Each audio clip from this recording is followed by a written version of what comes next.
otro punto importante, que es Cristo como mediador. O sea, ya vimos el principio de sustitución, nos habla que eh, el sustituto muere en lugar del culpable, un sustituto que es inocente. Pero en Cristo, Cristo no solamente es la víctima del sacrificio, sino que también es el que ofrece el sacrificio.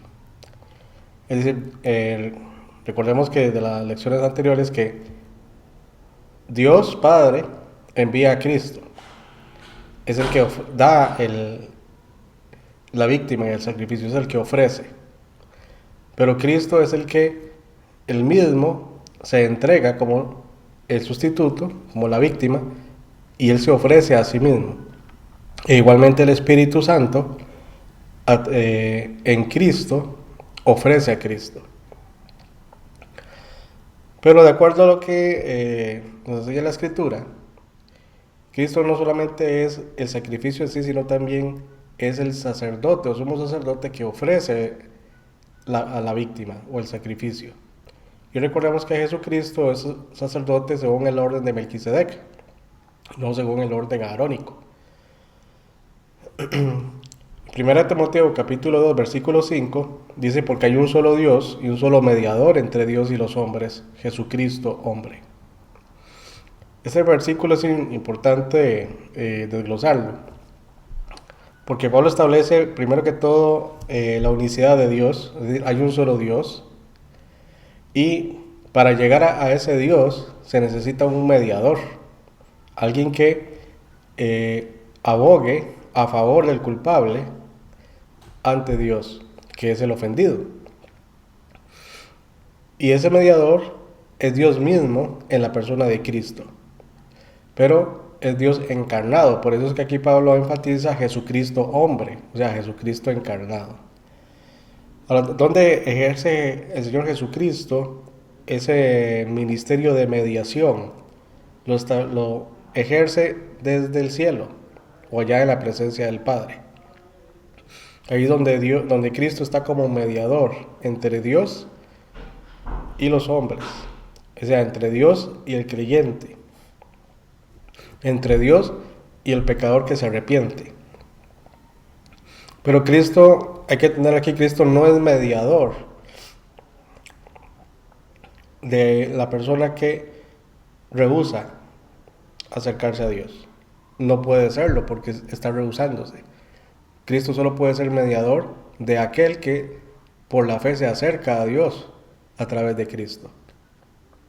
Entonces Cristo ofrece un servicio de mediador ante Dios Padre y la persona que se acerca a Dios por la fe. En Hebreos entendemos que Cristo es mediador. Hebreos 12:24 nos dice: a Jesús el mediador del nuevo pacto y a la sangre rociada que habla mejor que la de Abel. Entonces esa sangre que habla mejor que la de Abel es la sangre de Cristo. Y Jesús es el mediador del nuevo pacto. Esto es importante entenderlo porque nosotros entramos en una relación de pacto con Dios a través de la fe en Jesucristo. Es decir, lo que está prometido en el nuevo pacto, que estaba profetizado en el libro de Jeremías, en el Antiguo Testamento, es precisamente lo que nosotros vivimos hoy, en este periodo de la gracia. Entramos a través de Cristo a los beneficios del nuevo pacto. No todas las promesas del nuevo pacto son para el creyente del día de hoy, porque el creyente tiene herencia en los cielos.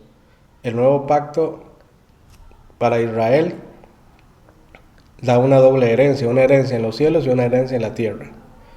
Entonces, ahí es donde está tal vez la diferencia. Pero el hecho es que la Biblia enfatiza a Jesucristo como un mediador ante Dios, y es un mediador según el nuevo pacto ante Dios. Hebreos 9:15 dice: así que por eso es mediador de un nuevo pacto, para que interviniendo muerte para la remisión de las transgresiones que había bajo el primer pacto, los llamados reciban la promesa de la herencia eterna. Entonces, esa herencia eterna que se recibe a través de ese nuevo pacto, es Cristo quien la garantiza, por eso es el mediador. Él es el garante, es el que hace que se cumpla verdaderamente lo establecido en el nuevo pacto.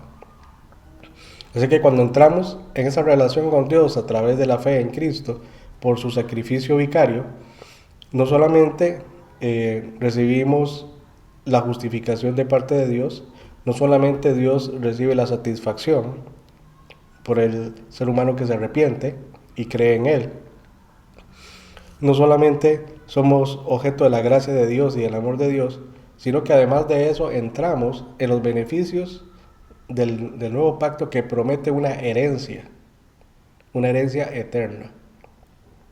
Así que el creyente es beneficiario de una herencia eterna a través de Jesucristo, que es el mediador.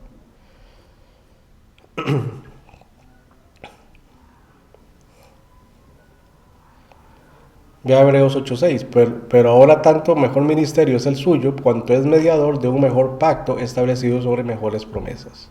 Entonces, esas promesas incluyen no solamente recibir vida eterna, sino también una herencia en los cielos.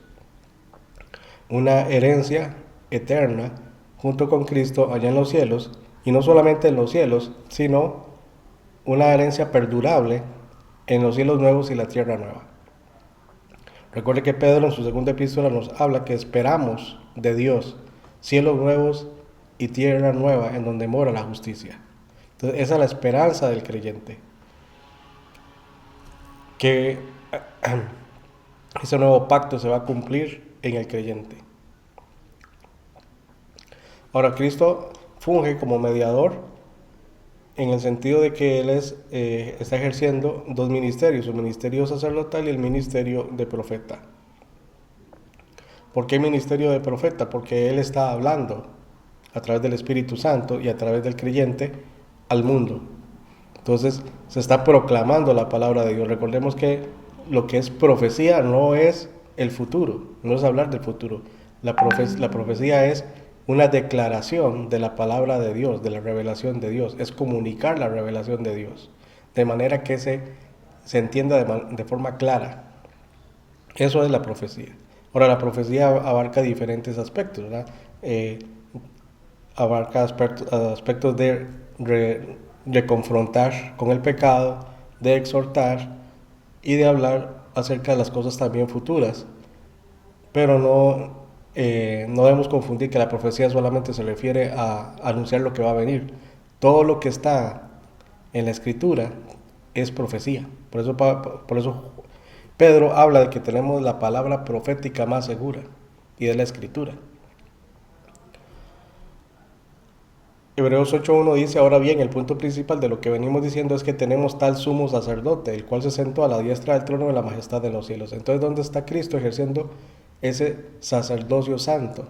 En el trono de la majestad en los cielos, a la diestra del trono de la majestad de los cielos. Él está ocupando su trono, que es el mismo trono de Dios. Y ahí donde Él está ejerciendo ese ministerio. Y ese ministerio es un ministerio de intercesión.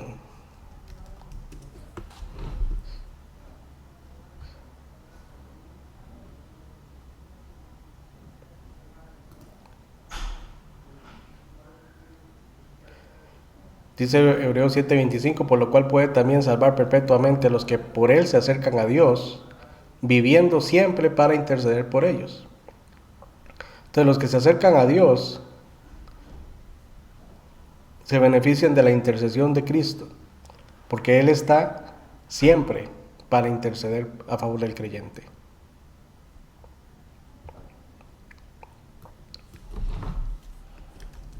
Por eso a Cristo se le llama abogado.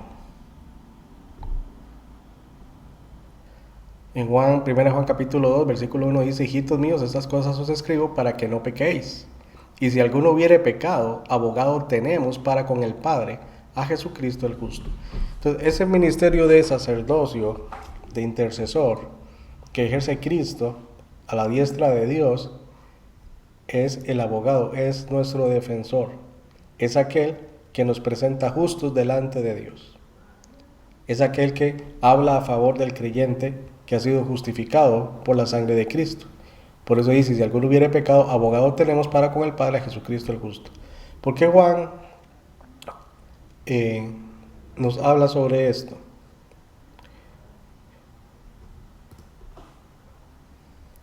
Porque el creyente peca. Vean lo que dice el versículo 2. Vean lo que dice el versículo 2. Y Él es la propiciación por nuestros pecados. Y no solamente por los nuestros, sino también por los de todo el mundo. Entonces, cuando habla de que Él es la propiciación por nuestros pecados, Él es aquel que ha sido ofrecido como vicario. Cuando se habla de propiciación, es precisamente refiriéndose al sacrificio, en donde ahora Dios es propicio, Dios está a favor nuestro. Dice, y Él es la propiciación por nuestros pecados, o sea, Él está cumpliendo la satisfacción delante de Dios por su justicia, y no solamente por los nuestros, dice, sino también por los de todo el mundo. Porque recordemos que el sacrificio de Cristo el alcance del sacrificio de Cristo es para todo el mundo, pero el que se beneficia es aquel que por la fe se acerca a Dios a través de ese sacrificio. Entonces, cuando se habla aquí de que hay el pecado en el creyente, aquí igual está recordando que hay alguien que está a favor nuestro, y es Jesucristo. Y no debemos olvidar eso cuando vemos el ministerio de Cristo, de la mediación que Él está haciendo, o como intermediario.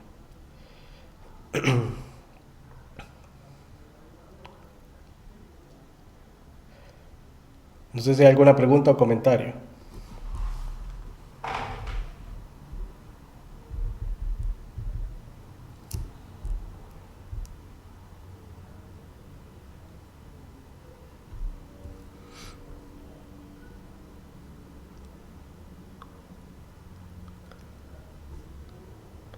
Bueno, entonces, imagino que todo está claro, ¿verdad?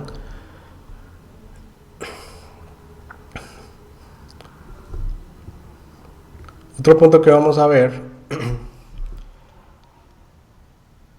la cruz de Cristo, o dicho de otra manera, en la cruz de Cristo se efectúa el juicio del pecado. Cristo es el que recibe ese juicio, el juicio del pecado. Él carga con el pecado. Él es hecho pecado por nosotros. Tenemos que entender que el ministerio de Cristo abarca diferentes ámbitos, diferentes aspectos. Y uno de ellos, ¿verdad?, no solamente es el de ser un maestro o ser profeta, en un futuro ser rey, sino de que cuando está en la cruz, Él es hecho pecado y Él está cargando el pecado. Entonces, hay dos aspectos en cuanto a Cristo en relación con el pecado. Él es hecho pecado y Él está llevando el pecado. Vamos a ir a 2 Corintios capítulo 5, que es un pasaje que ya habíamos estudiado.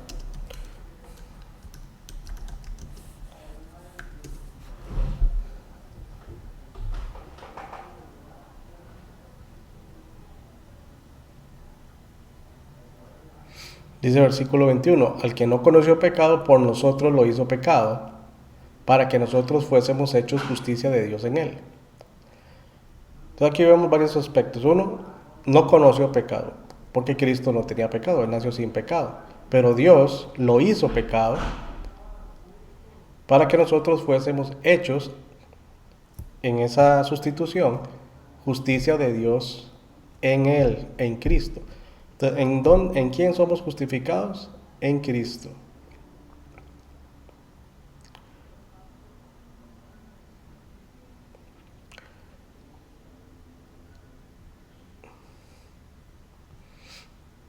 Versículo 15 dice, y por todos murió, para que los que viven ya no vivan para sí, sino para aquel que murió y resucitó por ellos. Este es un versículo interesante, porque dice, y por todos murió, que estamos hablando del alcance general del sacrificio de Cristo. Pero para los que viven, ¿quiénes son los que viven? Los que, debido a ese sacrificio y por la fe, han recibido vida eterna. Esos son los que viven. Aquí no está refiriéndose a todas las personas que tienen vida natural. Aquí está hablando de aquellos que tienen vida espiritual. Para que los que viven, dice, ya no vivan para sí, que sería la vida natural, sino para aquel, es decir, para Jesucristo que murió y resucitó por ellos. ¿Quiénes son ellos? Los que viven, los que han recibido la vida eterna. Dice, de manera que nosotros de aquí en adelante a nadie conocemos según la carne, y aun si a Cristo conocimos según la carne, ya no lo conocemos así. De modo que si alguno está en Cristo, nueva criatura es. Las cosas viejas pasaron y aquí todas son hechas nuevas. Entonces hay un cambio en cuanto a la posición de la persona cuando llega a Cristo y por la cruz de Cristo. Porque precisamente ya Cristo quitó el pecado en la cruz del Calvario. Y Dios nos hace justicia en Cristo. A Cristo lo hace pecado y nosotros por la fe en Cristo, entonces Dios nos hace justicia de Dios en Cristo.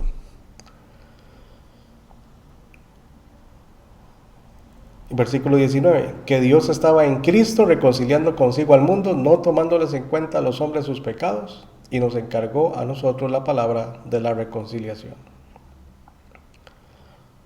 ¿Por qué dice acá que no tomándoles en cuenta a los hombres sus pecados? Porque ya la cuenta la está llevando Cristo. Cristo está saldando la cuenta. Entonces, ¿qué sucede con la persona? Que es como lo que estaba, el pasaje que estaba mencionando Rocío en Juan 5:36, ¿verdad? Que el que rehúsa creer en el Hijo ya ha sido condenado. ¿Por qué pasa eso? Ya no es condenado porque está rehusando. No es porque su pecado lo esté condenando, sino porque está rechazando la gracia de Dios. Entonces, al rechazar esa gracia, a esa persona no se le está imputándolo, tomando en cuenta, por decirlo así, su pecado, porque ya ese pecado fue clavado en la cruz. Pero eso no puede hacerse efectivo en la persona porque está rehusando. Entonces, no puede ser objeto del amor de Dios, sino que se convierte en objeto entonces de la ira de Dios. Es decir, que el juicio cae sobre esa persona precisamente porque rechaza a Cristo. Las personas no se condenan ya por su pecado, se condenan por rechazar a Cristo. Porque Cristo dice, porque aquí dice que ya Dios se está reconciliando en Cristo con el mundo. Es Dios reconciliándose con Cristo, en Cristo con el mundo. Y no tomando en cuenta los pecados de los hombres o del mundo, porque ya ese pecado lo está llevando Cristo. Ya Cristo llevó todos los pecados, pasados, presentes y futuros, de todos los seres humanos, los que vivieron, los que viven y los que vivirán. Ya la cuenta fue saldada. Entonces lo que queda es el sacrificio de Cristo. Entonces aceptar o rechazar ese sacrificio es lo que determina el recibir vida eterna o recibir condenación eterna. Y es importante tenerlo claro. Por eso dice acá luego, dice, y nos encargó a nosotros la palabra de la reconciliación.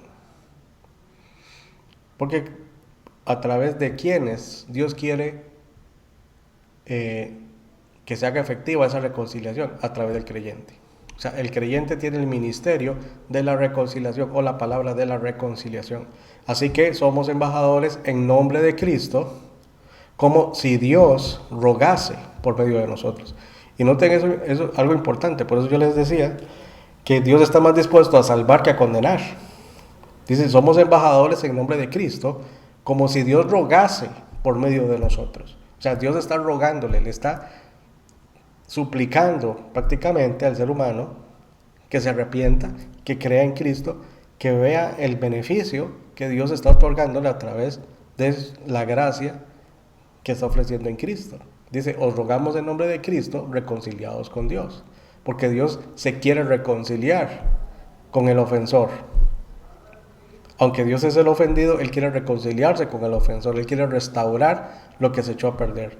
Dios está dispuesto a restaurar al ser humano. Por eso aquí es, os rogamos en nombre de Cristo, reconciliados con Dios. Y el versículo 21 es la explicación. Dice, el que no conoció pecado, por nosotros lo hizo pecado, para que nosotros fuésemos hechos justicia de Dios en él. Entonces, ¿de dónde viene la reconciliación? Precisamente que Dios nos hace justicia de Dios. Es decir, la justicia de Dios otorgada a través de Cristo, o que se hace patente en Cristo. ¿Nos dice yo alguna pregunta o comentario? Yo una pregunta, Oscar. Ajá. Digamos, entonces la gente se condena por rehusar creer en Cristo. Ajá. Pero ¿qué pasa con las personas que nunca escucharon de Cristo y el Evangelio? Están en la misma condición. Por eso el Evangelio tiene que ser llevado a esas personas. El asunto es que eso es algo que le atañe a Dios juzgar. No nos toca a nosotros juzgar. ¿Cómo va a ser el juicio para esas personas que nunca escucharon el Evangelio?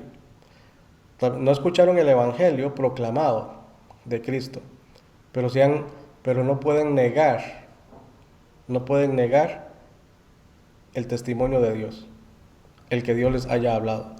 Porque Pablo, cuando habla en Romanos, él empieza primeramente hablando sobre eso, ¿verdad? Que Dios habla a través de la creación y Dios habla a través de la conciencia. O sea, por la ley escrita en los corazones de las personas. Ahora, eso no los lleva a la salvación, a una fe salvadora, pero los lleva a que su corazón se vuelva a Dios. Entonces, no puedo yo decir que esas personas, por no haber escuchado el Evangelio, entonces ya están condenadas simplemente porque nunca escucharon el Evangelio. Porque como ya le dije, Dios está dispuesto a salvar. ¿Y cómo es que muchas personas van a llegar al conocimiento? Precisamente por su conciencia. Porque Dios, a las personas que no pueden ser alcanzadas por el Evangelio, Dios les va a hablar a través de su conciencia. En el juicio ahí Dios va a determinar hasta qué punto esa persona podrá ser salva o no, porque Pablo habla en Romanos que no es el oidor de la ley el que se justifica delante de Dios, sino el hacedor. Pero es el hacedor de los principios de la ley, pero que son ejecutados en fe. Las personas que no escuchan el Evangelio están exactamente en esa condición, en la condición de la ley escrita en sus corazones, y Dios los va a juzgar a través de eso. Todo parece implicar que a través de esa condición el ser humano puede llegar a una comprensión de Dios que le permita entrar en una relación con Dios. Es decir, que ya Dios contempla esa fe, por decirlo así, una fe que está en el corazón, que viene como consecuencia de reconocer a Dios a través de su conciencia. Pero eso es algo que es Dios quien le corresponde juzgarlo, porque hay que reconocer la realidad. No todas las personas van a ser alcanzadas por el Evangelio. Hay personas que viven en lugares inaccesibles y que los cristianos no han ido ahí a llevar el Evangelio. ¿Qué va a hacer Dios con esas personas? Solo Dios sabrá. Solo Dios sabe. Pero el hecho es que Dios está ocupando también de esas personas. Es decir, Dios se ocupa de la vida de todo ser humano para que esa alma se vuelva a Dios. ¿Qué medios va a usar Dios? Solo Dios sabrá. ¿Cómo esa persona se va a percatar? Solo Dios sabrá. Vamos por un ejemplo que he escuchado y que ya lo he escuchado de varios predicadores y misioneros, de los musulmanes, por ejemplo, que los musulmanes no creen, pero son personas que algunos han llegado a conocer de Cristo sin haber escuchado el Evangelio, por el hecho de que Cristo se les apareció en sueños. Entonces eso me hace pensar a mí, en un caso de una persona que no tenga acceso al Evangelio, Dios va a tener que usar algún medio distinto del natural para que esa persona pueda llegar a conocer, o por lo menos despertar esa conciencia. Ahora, eso es lo que yo pienso, ¿verdad? No es lo que la Biblia le pueda decir así tajantemente, porque lo que declara la palabra del Señor es que es en Cristo que se alcanza salvación. Entonces, la aplicación primaria es para aquellas personas que tienen acceso al Evangelio. Entonces, la persona que tiene acceso al Evangelio tiene una mayor responsabilidad delante de Dios por el hecho de que recibió el Evangelio. Es decir, hoy, el día de hoy, todas las personas pueden tener acceso a la Biblia, por ejemplo, pero no todo el mundo lee la Biblia y no les interesa leer la Biblia o conocer la Biblia. Pero cuando se presente en el juicio, ¿qué es lo que qué es lo que Dios les va a mostrar? Ya usted tuvo acceso a la palabra de Dios siempre y escuchó la palabra de Dios, porque alguien tuvo que haberle dicho, pero no quiso. Entonces ya es ahí la responsabilidad de la persona en sí.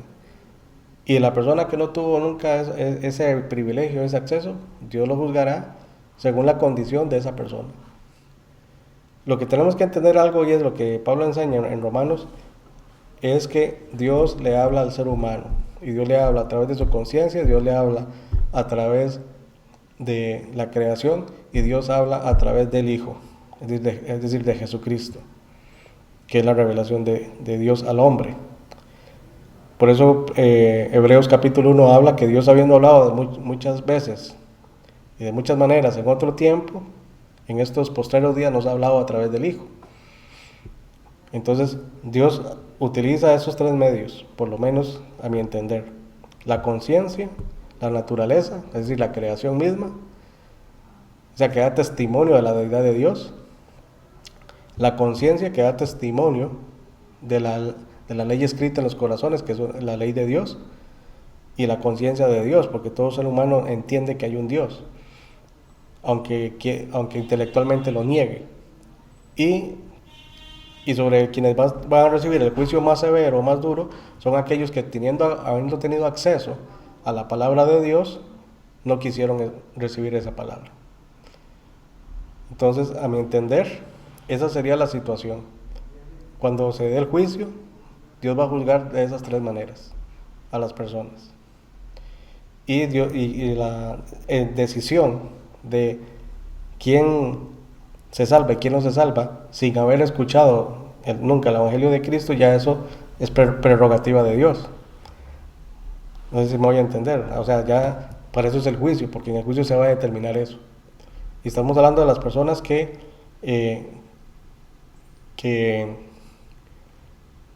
por algún motivo uno no sabe cómo van a llegar a la salvación, pero Dios sí sabe.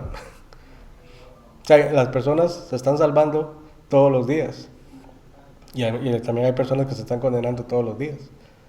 Dios está usando diferentes medios para alcanzar a esas personas, pero el medio principal que Dios utiliza es al creyente. El problema del creyente es que el creyente vive su vida carnal y no quiere cumplir con el propósito de Dios. Entonces ahí donde, por eso cuando el juicio del creyente, es donde se va a ver las obras que son de oro, piedras preciosas, y las obras que son madera, hojarasca y paja. Entonces ahí donde se recibe el galardón por haber hecho la obra de Dios, o se recibe la pérdida del galardón por no haber hecho la obra de Dios como debía hacerse. No se pierde la salvación, porque la salvación es un asunto aparte, pero el ministerio sí es un asunto que tiene una repercusión no solamente en esta vida, sino también en la eternidad. No sé si tal vez ahí le puedo dar una pequeña luz a esa pregunta. Es que yo le digo porque, ¿sabes? Bueno, antes que evangelizabas, tal vez me tocaba hablar con un inconverte, un ateo, alguien muy duro de corazón. Normalmente dicen, es que me parece como injusto que porque yo rechazo a Cristo me voy al infierno. Entonces normalmente nosotros le decimos que no es por rechazar a Cristo, sino porque ya Él está condenado por su pecado. Y la única forma de salvarse es a través de Cristo. Pero una vez también dije eso, en un lugar que estaban varias mujeres y una de ellas me dijo, no estoy de acuerdo con usted porque Cristo murió por los pecados de todo el mundo. Nadie va a ser condenado por su pecado. Entonces ya como que me quedó la duda. Entonces, bueno, ahí leyendo en una página, digamos así, la persona dice, a manera de ejemplo, digamos que alguien está enfermo y la forma de que no muera es a través de la medicina, pero si esa persona rehúsa tomarse la medicina, igual se va a morir. Pero a él no lo está matando el hecho de no tomarse la medicina, sino la enfermedad. Entonces él ponía de ejemplo que la enfermedad del humano es el pecado, es lo que lo va a llevar a la muerte, y el remedio es Cristo. Entonces más o menos por ahí, pero la verdad es que sí me queda a veces como la duda, ¿verdad? Pero Sí, no, está bien, gracias por la explicación. es que, digamos, ahí donde...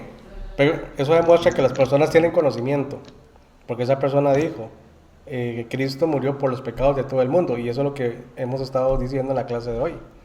Cristo murió por los pecados del mundo, pero ¿qué es el asunto? ¿Quiénes se salvan? Los que se acogen a la cruz de Cristo, que es el medio de salvación. ¿De dónde viene? Entonces, ¿dónde viene la condenación? Juan 3:18 dice, el que en él cree no es condenado, pero el que no cree ya ha sido condenado. Entonces, ¿cuál es la condición de ser condenado? Ahí no dice que es el pecado, ahí lo que dice es no creer en Cristo. Esa es la condición. Porque cuando uno estudia este tema, y como ya vimos en el pasaje anterior, Dios no está tomándole a los hombres en cuenta su pecado porque ese pecado se lo está cargando a Cristo. Es decir, el juicio del pecado ya se efectuó en la cruz del Calvario. Yo le entiendo el punto de vista que usted está presentando porque hay- existe todavía la noción, porque cuando se estudia esta doctrina, eh, a veces hay personas que no han recibido esta instrucción, entonces lo que dice, bueno, es que usted es condenado por su pecado. El hecho es que ya Cristo ya llevó su pecado, o sea, ya Cristo llevó el pecado al mundo. Entonces la persona no es condenada por su pecado, es condenada por rehusar creer en el Hijo. Dice, ya ha sido condenado porque no ha creído en el nombre del unigénito Hijo de Dios. Ahora, este pasaje se aplica específicamente para la persona que está recibiendo el Evangelio. Entonces, la persona que no recibe el Evangelio se condena porque, bueno, no voy a decir que se condena, simplemente porque no ha escuchado el Evangelio. O sea, se condena porque en su corazón no se vuelve a Dios. Entonces, por eso toda la explicación que le di antes era para darle a entender precisamente que Dios se está dando a conocer y Dios no ha dejado de darse a conocer. Y ese es el primer paso. O sea, Dios se va a encargar de que todas las personas, cuando se presenten delante de Él, no tengan excusa para decir, como esa persona que le dijo, que le dijo a usted, Dios, nadie se condena por su pecado porque Cristo murió por los pecados de todo el mundo. Es un argumento, pero le falta la otra parte. ¿Cuál es la otra parte? Ya hay creer en Cristo. Entonces, muchas personas cuando se presenten delante de Dios le van a decir, bueno, pero es que hicimos muchas cosas buenas, es que hicimos esto, que hicimos lo otro. Pero ¿qué va a hacer Dios? Dios les va a demostrar en dónde estuvo el problema de ellos. O sea, de manera que nadie va a tener excusa delante de Dios. Nadie va a poder reclamar a Dios y decir, es que nunca me hablaste, nunca me dijiste, es que yo no pude escuchar el Evangelio. Pero Dios le va a decir, bueno, pero te hablé de esta manera. Entonces, ahí a eso es lo que yo voy. Para que Dios le habla al ser humano. Y la responsabilidad de llevar el Evangelio es ineludible para el creyente. Pero lastimosamente, de 2000 años de cristianismo, con 2000 años de cristianismo no se ha evangelizado el mundo. Todavía hay lugares en donde el Evangelio no ha llegado. Entonces, ¿es Dios el que tiene la culpa de eso? ¿O es el creyente? Han sido los creyentes que no han cumplido apropiadamente con lo que Dios les ha encargado. Por eso Dios tiene que suplir a veces esa falta y usar otros medios. A veces medios sobrenaturales u otros medios naturales para llevar el conocimiento de Cristo a otras personas. Pero el asunto es que solo podemos hablar de manera generalizada. No le puedo decir con ejemplos concretos lo que yo le estoy diciendo, como Dios, excepto el que le acabo de mencionar, ¿verdad? En el caso de los musulmanes, en donde Dios está operando, actuando de esa forma. Hay casos, por ejemplo, de tribus en el África o en el Amazonas y lugares así, en donde han llegado misioneros y los mismos indígenas que se han convertido llegan a llevar ese mensaje a esas personas, porque al final de cuentas el creyente occidental no va a tener acceso a esos lugares. Entonces Dios empieza a utilizar a otras personas que sí pueden tener acceso a esos lugares y a esas personas. Entonces, cuando lleguemos allá al cielo, nos vamos a dar cuenta de muchas personas que llegaron al conocimiento de Cristo y jamás nos imaginaríamos cómo fue que esas personas llegaron a conocer de Cristo, porque estamos acostumbrados a la forma mecánica de evangelizar, a la forma occidental, la forma que nosotros creemos que es la forma de comunicar el Evangelio. Y Dios puede utilizar diferentes maneras para llevar ese Evangelio. Hay personas que se han salvado o han creído en Cristo simplemente porque han escuchado un versículo de la Biblia. Y eso fue suficiente, aunque nunca escucharon el Evangelio, pero un versículo de la Biblia fue suficiente para que ellos comprendieran. Y el Espíritu Santo le dio la luz suficiente para que esa persona entendiera y su fe lo llevara a Cristo por escuchar o conocer de ese versículo. Yo conocí a una persona que él se convirtió a Cristo simplemente por el versículo que dice: separados de mí nada podéis hacer. Entonces, ese pasaje fue el que le dio la luz para entender que separado de Cristo no puede hacer nada. Y eso fue lo que lo hizo volverse a buscar a Cristo, o sea, aceptar a Cristo o creer en Cristo. Entonces son cosas que a veces uno se sorprende, como una persona solo por un versículo como ese, que ni siquiera está hablando de salvación, está hablando de otra cosa, él lo entendió de esa manera y llegó a creer. Pero estoy hablando en el contexto nuestro, ¿verdad? Entonces, ya en el contexto fuera de nuestro contexto, por ejemplo, países comunistas como China o países como Japón o como Corea, que son países en donde hay religiones orientales establecidas durante muchos años, ¿cómo esas personas van a llegar a conocer de Cristo? Pero el asunto es que hay por ejemplo, Japón conoce el Evangelio desde los años 1700, que han llegado misioneros, pero sin embargo Japón no es un país cristiano, pero hay cristianos ahí. En China hay cristianos, en Rusia hay cristianos, en Corea hay cristianos.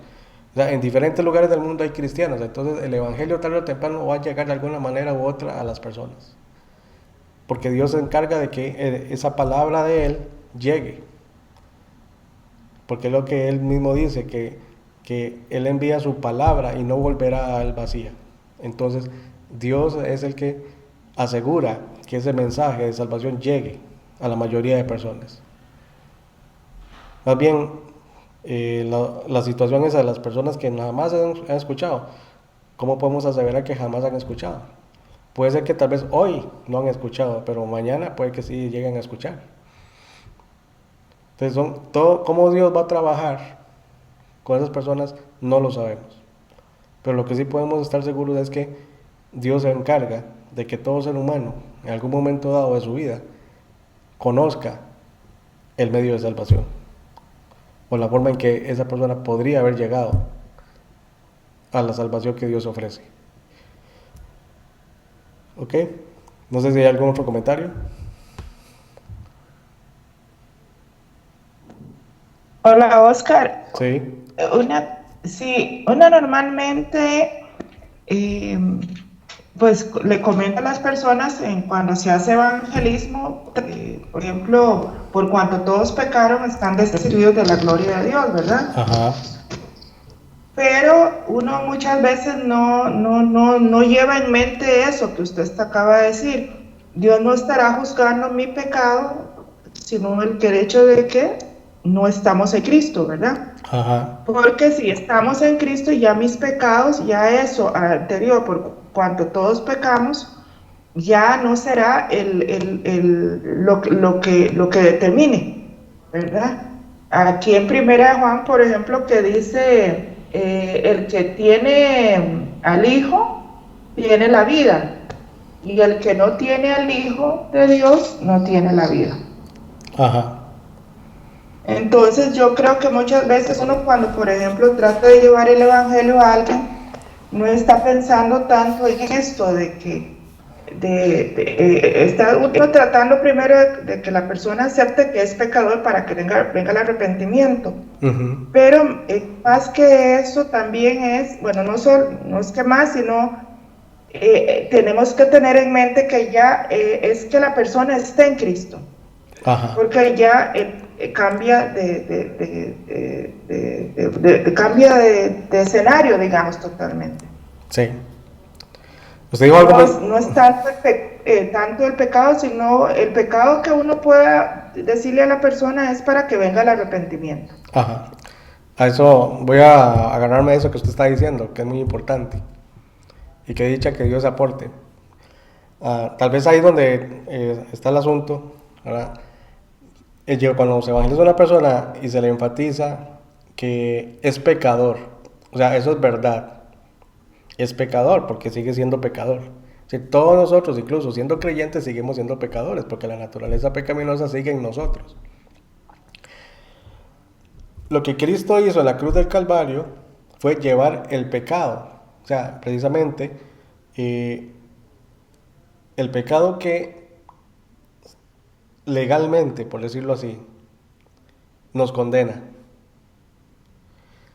Ya Cristo fue, legalmente hablando, ya Él llevó esa condena a la cruz del Calvario. ¿Okay? De manera que ya esa condena y esa sentencia por el pecado, Cristo la llevó por nosotros, tanto los que hemos creído en Cristo como por aquellos que no han creído en Cristo. Pero el hecho de que Cristo se hiciera pecado y llevara los pecados a la cruz del Calvario no significa que se ha quitado automáticamente la naturaleza pecaminosa de todo ser humano. O sea, el pecado, que es la naturaleza pecaminosa que está en todo ser humano, sigue operando. Pero ¿en qué se basa este juicio del pecado? Precisamente en eso. No son esos pecados personales lo que condenan a la persona, porque ya legalmente ya el pecado de esa persona ya fue clavado en la cruz. Entonces ahí es donde está el punto tal vez que es muy sutil, ¿verdad? Entonces, aunque es pecadora la persona no es condenada porque es pecadora, es condenada porque su pecado ya fue pagado en la cruz del Calvario y está rechazando la obra de Cristo en la cruz, que es la obra de Dios a favor de ese pecador. No sé si me voy a entender. Ahí es donde está la situación. Entonces, Y perdón, Oscar, ajá, Y entonces, ¿cómo se entiende Romanos 6:23? Romanos 6:23, ¿Sí? que dice, y por cuanto todos pecaron. Ese es el pasaje, o estoy equivocado. Dice, porque la paga del pecado es muerte, mas la dádiva de Dios es vida eterna en Cristo Jesús, Señor nuestro. Si vea que ese pasaje,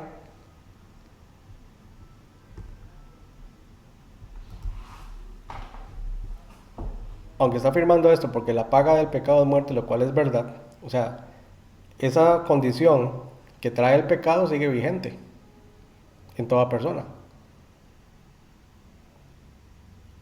No sé si me voy a entender, porque todo ser humano sigue muriendo. Es decir, eso es lo que quería explicarle con lo que estaba diciendo antes. Cristo llevó el pecado de todo el mundo, pero el efecto del pecado que en la naturaleza humana sigue operando. Lo que está librándonos Dios es de la condición legal del pecado, del efecto del pecado, que es la muerte eterna. O sea, ya Cristo está proveyendo vida. Entonces, con lo que dice la paga del pecado es muerte, es precisamente eso, que el pecado precisamente lleva a la muerte. El ser humano, por cuanto sigue teniendo una condición pecaminosa, igual muere. Pero esa condición que lo va a llevar a una muerte eterna sin Dios es revertida si por la fe en Cristo vuelve a la cruz. Entonces, el resultado de ese pecado ya no va a ser efectivo en la persona que cree en Cristo. Entonces, la persona que rechaza a Cristo sigue con una condición pecaminosa, pero su pecado ya fue pagado. No es que ahí tal vez no me están entendiendo, ¿verdad? Ya el pecado fue pagado. No, yo sí le entiendo, pero es que es como enredadillo. Eso es enredadillo, sí, exactamente. Entonces, porque eso no ha cambiado. Es decir, la condición pecaminosa de la persona no ha sido quitada. Por eso es que Pablo habla del caso del creyente de la redención del cuerpo, que es cuando somos despojados ya de este cuerpo que tiene una naturaleza pecaminosa. Somos despojados de ese cuerpo y recibimos un cuerpo libre de pecado. ¿Por qué recibimos ese cuerpo? Porque es el beneficio de la gracia de Dios que se obtuvo en la cruz. Porque Cristo dejó sin efecto ahora de manera legal ese pecado y la consecuencia de ese pecado, de manera que se nos otorga por la justicia de Dios un cuerpo que delante de Dios es enteramente apto. Por eso es que la aceptación de Cristo nos da la vida eterna y el rechazamiento deja a la persona en una condición en la que la muerte que viene por el pecado sigue vigente, pero su pecado ya fue pagado. Eso es ¿cómo decirle? Ya es voy a ponerlo así, en términos, digamos que usted debe $1.000.000.000 y alguien le dice, yo ya le pagué esa deuda de $1.000.000.000. Lo único que tiene que hacer usted es creer que yo ya le pagué esa deuda. Pero la persona dice, no, yo no creo que usted me haya pagado esa deuda. Entonces yo sigo creyendo que soy deudor. Y esa es la condición de la persona que rechaza a Cristo. Sigue en su condición de deudor. Sin embargo, no es deudor porque ya fue pagada la deuda. Pero como rechazó la oferta de que su deuda fue pagada, entonces esa persona queda fuera, no recibe ese beneficio. Sigue siendo como una persona que es deudora sin serlo. La analogía no es perfecta, porque en términos espirituales eso es lo que hace Dios. Dios pagó toda la deuda. O sea, delante de Dios nadie es deudor en cuanto a pecado, pero sí es deudor con respecto a Dios por la fe. ¿En qué sentido? En que cada persona quiere presentar su propia satisfacción delante de Dios, que es justificarse a sí mismo. Pero Dios no recibe satisfacción de esa manera. Dios recibe satisfacción por la fe. Entonces, la persona que tiene fe es la que se beneficia del resultado de la cruz, que es que la deuda del pecado ya fue pagada. O sea, ya se le otorga a esa persona. La persona que rechaza esa oferta, entonces queda en una condición en la que su pecado y la consecuencia de ese pecado sigue ahí, porque eso sigue operando, habiendo sido pagado, y pudiendo evitar ese final, lo recibe simplemente porque está rechazando la oferta que Dios le está haciendo. Eso es lo que ustedes solitos van a tener que ponerse a meditar, a analizar estos pasajes que hemos visto, porque digamos, estos pasajes que tengo ahorita aquí en la pantalla. Aquí hay 3 puntos que pone Schaeffer. Dice, pasajes que hablan de Cristo como muriendo por los pecadores, o sea que Cristo muere en lugar de los pecadores, que Cristo sufre por los pecadores, Cristo llevando nuestros pecados y como siendo hecho pecado y hecho maldición por nosotros. No nos daría tiempo de poder estudiar cada uno de estos pasajes, tendrían que estudiarlos ustedes. Pero el asunto es que si la persona es condenada por su pecado, entonces significa que Cristo no llevó el pecado. Entonces significaría que cuando dice la Biblia que Él fue hecho pecado, o que Él cargó con nuestros pecados, entonces significa que realmente Cristo no cargó con nuestros pecados, porque las personas están siendo condenadas por su pecado. Pero lo que afirma Cristo en el Evangelio de Juan, y también Juan en su primera epístola, es que el que rehúsa creer en el Hijo ya ha sido condenado. ¿Y por qué ha sido condenado? Precisamente porque Cristo llevó su pecado. Entonces, la persona no es condenada por su pecado, es condenada por rechazar que Cristo llevó su pecado. Porque ya esa persona ya no tiene pecado. Pero es muy diferente decir que esa persona no tiene pecado a decir que es justificada.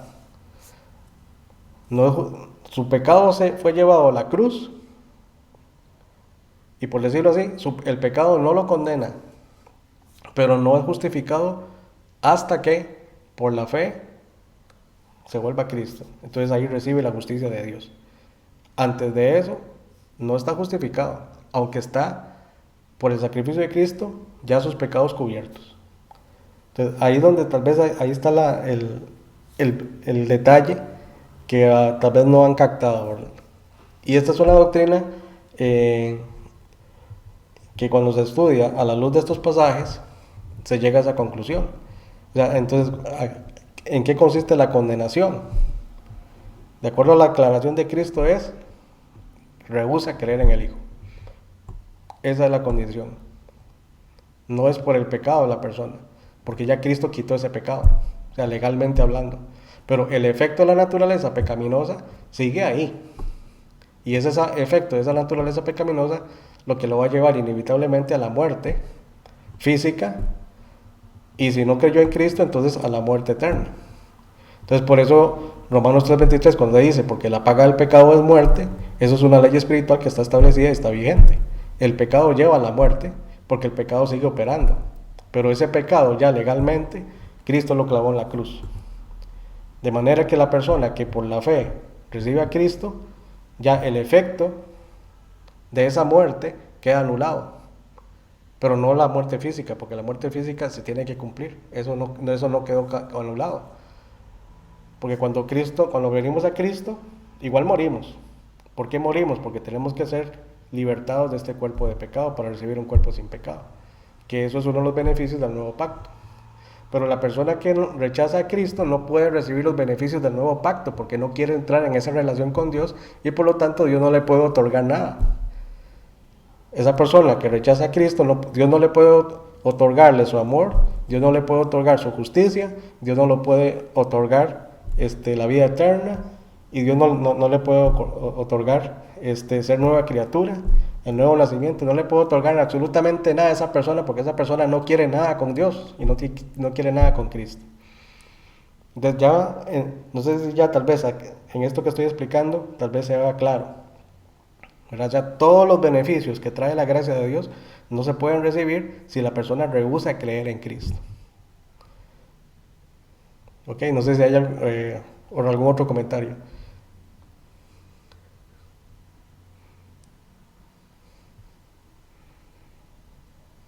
¿Me escuchan? Sí, lo escucho. Una última cosa así rápidamente. Es que también había escuchado una vez a alguien decir que el arrepentimiento no estaba relacionado con el pecado, sino que precisamente el arrepentimiento era de no creer en Dios y de no creerle a Dios. Y entonces veo que va parecido a rechazar a Cristo, entonces... El arrepentimiento. Bueno, es que arrepentimiento... O sea, algunos han dicho, es que es un arrepentimiento de pecados, y otros dicen, no, el arrepentimiento no es de pecados, sino es un arrepentimiento de no creer en Dios o no creerle a Dios, en el caso del ofrecimiento del Evangelio. Ok, bueno, arrepentimiento, hablando así en términos simples, es un cambio de actitud. Entonces, pues, digamos, tratando de captar lo que usted me quiere decir, que ha escuchado, eso más bien lo que demuestra es una falta de arrepentimiento, en el sentido de que si la persona no quiere aceptar a Dios, ni quiere aceptar el Evangelio, o sea, se está rehusando a arrepentirse, en el sentido de que el arrepentimiento lo lleva a reconocer precisamente que él sin Dios está perdido. Básicamente el arrepentimiento es eso, ¿verdad? Que la persona se dé cuenta de que sin Cristo él está perdido. Y sin Cristo no puede recibir nada de lo que Dios le quiere ofrecer. Entonces el arrepentimiento viene de reconocer esa condición de ausencia de Dios en mi vida y entonces volverme a Dios. Entonces ahora me vuelvo a Dios en fe. Porque eso es un aspecto que es importante tenerlo claro. El arrepentimiento y la fe van casi juntos. Es decir, la persona cree en Cristo, pero la persona tiene que darse cuenta que sin Cristo está perdido. Que es lo que ustedes me estaban comentando, ¿verdad? Lo que usted estaba diciendo, que llevamos a la persona a que entienda que es pecadora para que se arrepienta. Y es precisamente eso, que la persona se dé cuenta que el pecado en su vida lo ha separado de Dios y que en su condición actual él está perdido. Pero lo que tenemos que entender es que si él rechaza la oferta del Evangelio, no es que ya no se condena porque por su pecado, se condena porque rechaza a Cristo y decide seguir con su vida pecaminosa. Entonces no hay un arrepentimiento.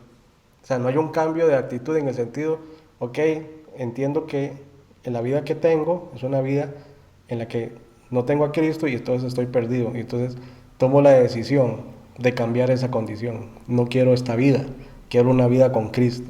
Entonces eso es el arrepentimiento. Entonces de ese arrepentimiento va asociado la fe. Porque entonces la persona tiene que entender que entonces al estar en su condición de perdido, necesita creer en Cristo. Y al ver esa necesidad y entender el Evangelio, entonces ahí es donde la persona puede, ahora sí, ejercer esa fe y recibir a Cristo. No sé si me voy a entender, ¿verdad? Entonces, el arrepentimiento es precisamente llevar a la persona a que entienda su situación actual con Dios, que está sin Dios y que necesita a Dios, necesita a Cristo. Y necesita tomar una decisión, cambiar eso, cambiar esa actitud de de seguir oponiéndose a Dios o rechazando a Dios o rechazando el Evangelio. No sé si me voy a entender. Sí, está bien, gracias. Ok. Entonces leamos algunos de estos pasajes, ¿verdad? Muchas gracias por todos los aportes que han dado, porque realmente hacen que la clase sea más interesante, y también me hacen también aprender a mí, porque cuando ustedes me hacen esas preguntas, yo tengo que analizar lo que les voy a decir, de acuerdo a lo que dice la palabra de Dios, ¿verdad? Porque muchas veces uno puede decir, bueno, darle la opinión, o lo que yo creo, o lo que yo pienso. Yo trato de siempre de darle una respuesta de acuerdo a los conceptos bíblicos, o sea, lo que la Biblia enseña como tal, y viendo el contexto de la enseñanza general de la Biblia. Volviendo al punto acá, Cristo es un sustituto, no olvidemos eso. Cristo está cumpliendo con el principio de sustitución. Entonces, Cristo está muriendo por los pecadores. Cristo viene a morir por los pecadores. Y eso ya lo vimos en Mateo 20:28, en donde Cristo mismo dice que no vino para ser servido, sino para servir y para dar su vida en rescate por muchos. Entonces, lo que Cristo está afirmando es que Él está dando su vida en rescate. O sea, en rescate o para redimir. También habíamos visto Lucas 22. Voy a ir un poco rápido para ver si podemos ver un poco estos pasajes. Lucas 22:19. Entonces dice, aquí está hablando de la cena, ¿verdad? Cuando él habla de que tomó el pan y dio gracias y lo partió y les dijo, esto es mi cuerpo que por vosotros es dado. Está hablando de su cuerpo. Y luego en el 20 dice, esta copa es el nuevo pacto en mi sangre que por vosotros se derrama. Entonces, ¿de dónde viene ese rescate? ¿Cuál es el precio? Es que el cuerpo de Cristo es dado, es roto, es partido, la sangre se derrama a favor del pecador. Es la sangre de Cristo en la cruz del Calvario la que produce la salvación. Hemos visto Juan 6:51, que habla de que Cristo murió por el mundo. O sea, la salvación, el alcance de la muerte de Cristo es para todos.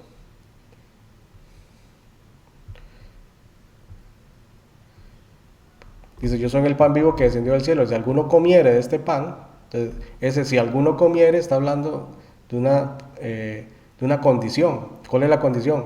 Comer de este pan. Claro, aquí Cristo está usando un lenguaje metafórico. O sea, no es que literalmente hay que comerse la carne de Cristo, porque dice que el que comiera este pan vivirá para siempre, y el pan que yo daré es mi carne, la cual yo daré por la vida del mundo. Entonces, ¿cómo nos beneficiamos de ese pan, de esa carne? Es precisamente a través de la fe, creyendo en el sacrificio de Cristo, ¿verdad? Entonces, aquí dice que esa carne, o sea, su cuerpo, es el que va a dar por la vida del mundo. Entonces, por eso es lo que yo les decía, o sea, Cristo ya pagó por el pecado del mundo. Entonces, legalmente, ya el pecado no condena al mundo, o sea, a las personas que habitan este mundo. Lo que condena a las personas es rechazar a Dios, rechazar el mensaje de Dios, o sea, el mensaje que Dios está dando de Cristo. Y es el mensaje, que Cristo fue enviado por Dios precisamente para que crean en Él y tengan vida eterna. Entonces, al rechazar ese mensaje, la persona se condena cuando se le presenta este mensaje. Ahora, Dios se encarga de que ese mensaje llegue. Eso es algo que yo enfatizo. ¿Cómo va a ser Dios para que ese mensaje llegue a todas las personas? Eso es problema de Dios, no es problema mío, ni es problema suyo. Porque si usted tuviera todo el tiempo y todo el dinero del mundo para ir a evangelizar a todo el mundo, no le alcanza su vida para hacerlo. Pero en el ámbito de acción que nos corresponde a nosotros, ahí es donde nosotros tenemos que actuar, cumpliendo con esa comisión. Vamos a Romanos capítulo 5, para ver otro pasaje,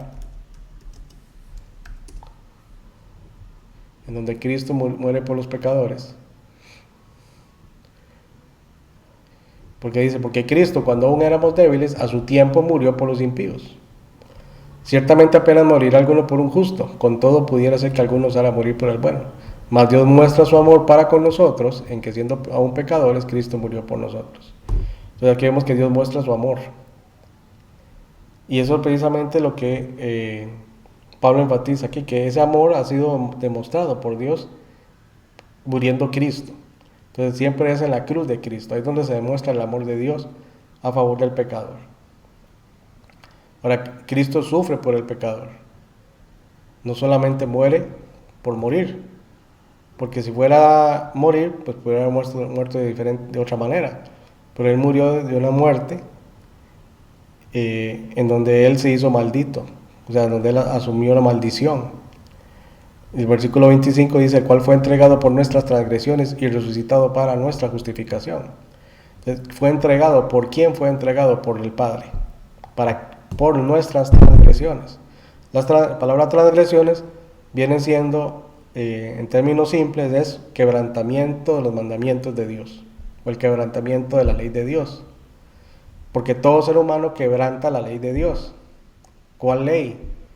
La ley que está escrita y la ley que está escrita en sus corazones. Entonces el ser humano siempre está quebrantando la ley de Dios, entonces está cometiendo transgresión. Y son esas transgresiones que vienen como consecuencia de la naturaleza pecaminosa que opera en el ser humano. Sin embargo, dice que Cristo fue entregado por nuestras transgresiones, por nuestros pecados. Dice, y resucitado para nuestra justificación. El asunto es que si nos quedamos solamente con los pasajes, como este por ejemplo, entonces podríamos decir, o llegar a una conclusión equivocada de decir, bueno, sí, entonces mis transgresiones son las que me condenan, o me siguen condenando. Pero entonces estamos dejando por fuera los pasajes anteriores de donde dice que Cristo murió por todo el mundo, o por el pecado del mundo. El hecho es que nuestras transgresiones tienen su consecuencia, y van a seguir teniéndola, porque sigue operando. Pero el pecado, legalmente hablando, ya fue clavado en la cruz del Calvario. Y aquí, con respecto al creyente, dice, y resucitado para nuestra justificación. Por eso es que cuando el Evangelio es no solamente creer en la muerte de Cristo, sino también en la resurrección de Cristo.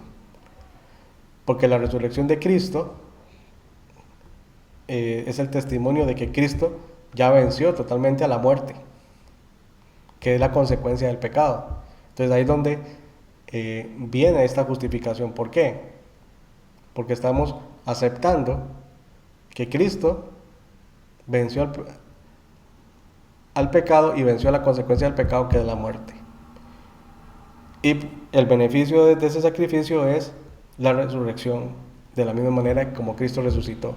Que eso se predica en el bautismo, la resurrección. Por eso Pablo habla de una resurrección o una novedad de vida. Primero, por un nuevo nacimiento, porque estábamos muertos espiritualmente. Y de una redención del cuerpo que viene como consecuencia de la resurrección de este cuerpo, pero para recibir un cuerpo glorificado.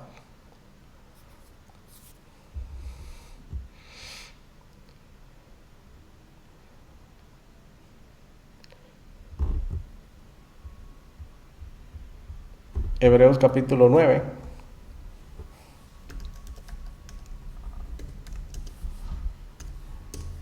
Versículo 28. Dice, así también Cristo fue ofrecido una sola vez para llevar los pecados de muchos.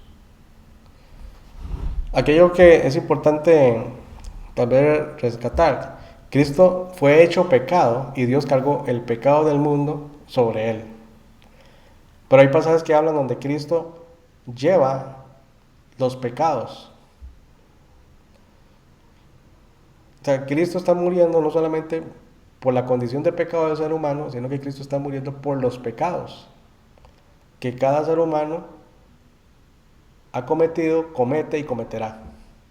O sea, ya todo eso está cubierto. O sea, todos los pecados que puede afectar a una persona ya fueron llevados a la cruz del Calvario. Entonces ya ese pecado que delante de Dios, de acuerdo a la ley de Dios, ese pecado me condenaba, vea el tiempo pasado, ya en Cristo ya ese pecado, ni esos pecados me condenan. Pero si yo no me arrepiento y me vuelvo a Cristo, o sea, si la persona no se arrepiente y se vuelve a Cristo en fe, la condición pecaminosa lo va a llevar siempre a su destrucción.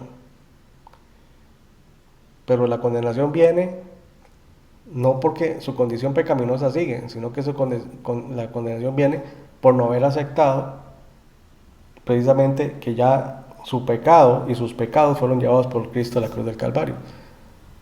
Entonces estoy enfatizando eso precisamente para, a ver si ustedes me pueden comprender en el sentido de que ya no es el pecado que condena a la persona, porque ya Cristo llevó los pecados de esa persona o de todo el mundo, pero es la incredulidad de la persona la que lleva a que esa persona reciba la consecuencia de quedar separado de Dios, porque no quiere acercarse a Dios, no quiere recibir ese beneficio.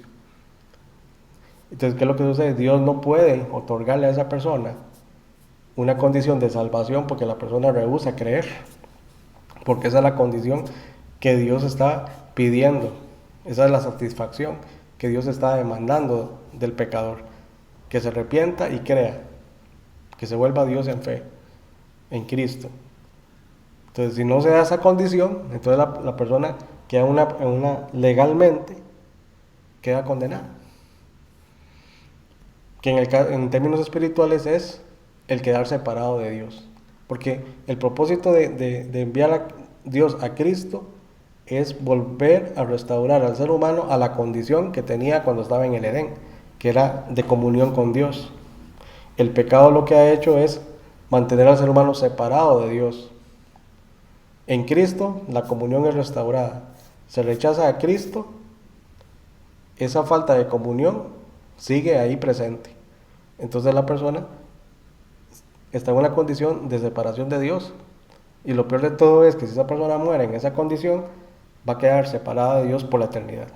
Entonces básicamente eso es, en resumen, lo que Cristo está logrando en la cruz del Calvario, que el ser humano sea restaurado nuevamente, y eso es lo que Dios busca.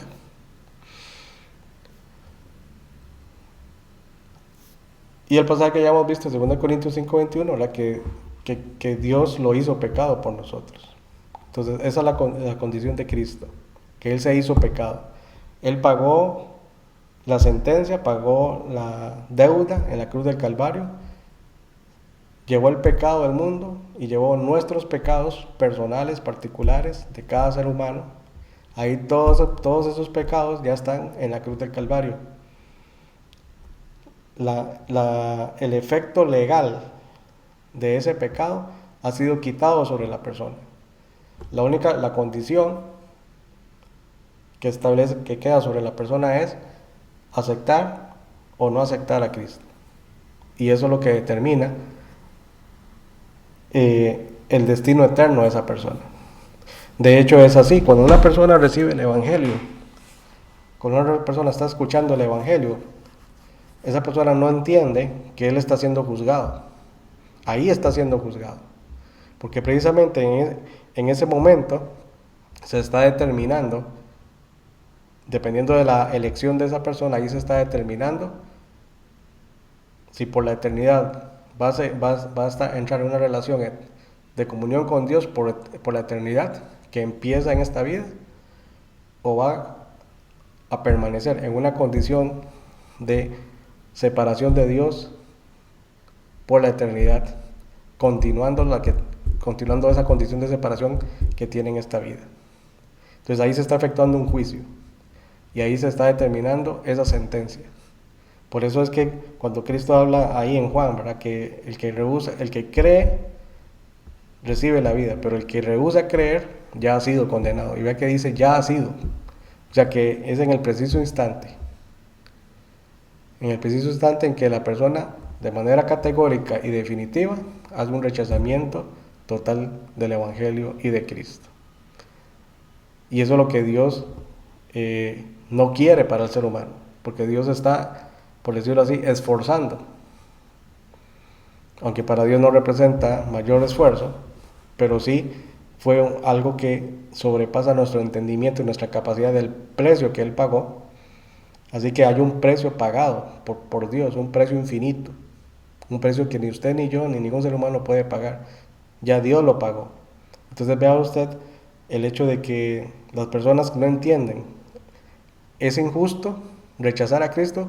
Claro que es injusto, porque el precio es infinito. El pago de ese precio ha sido infinito, no, es incalculable. Entonces, el que una persona decida y diga, no, es que el sacrificio de Cristo es nada, eso es con lo que dice Hebreos, es pisotear la sangre de Cristo y considerarla como inmunda. O sea, así es precisamente la condición del ser humano que rechaza a Cristo. Es un menosprecio total. Entonces, ¿quién es el que está siendo injusto? La persona está siendo injusta con Dios, porque Dios está siendo justo. Entonces, no es Dios el que está siendo injusto, porque Dios está siendo justo, ya que Dios quiere justificar. Es la persona la que, al no valorar lo que Dios ha hecho a favor de la persona, es la que sale perdiendo. Bueno, espero que la clase de hoy les haya aprovechado bastante, ya que a poco tiempo, no sé si alguien quiere hacer alguna pregunta o comentario final.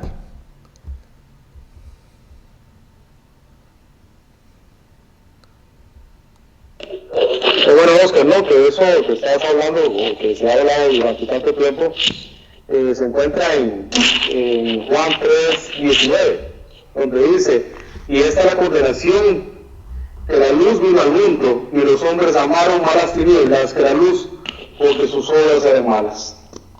Eso es lo que determina realmente el juicio sobre el ser humano, el rechazar a Cristo y la obra de Cristo. Exactamente. Sí, es lo que ya declara el mismo Señor Jesucristo. Entonces, a eso es a lo que está enfatizando, ¿verdad? Bien, muchas gracias. ¿Alguien más?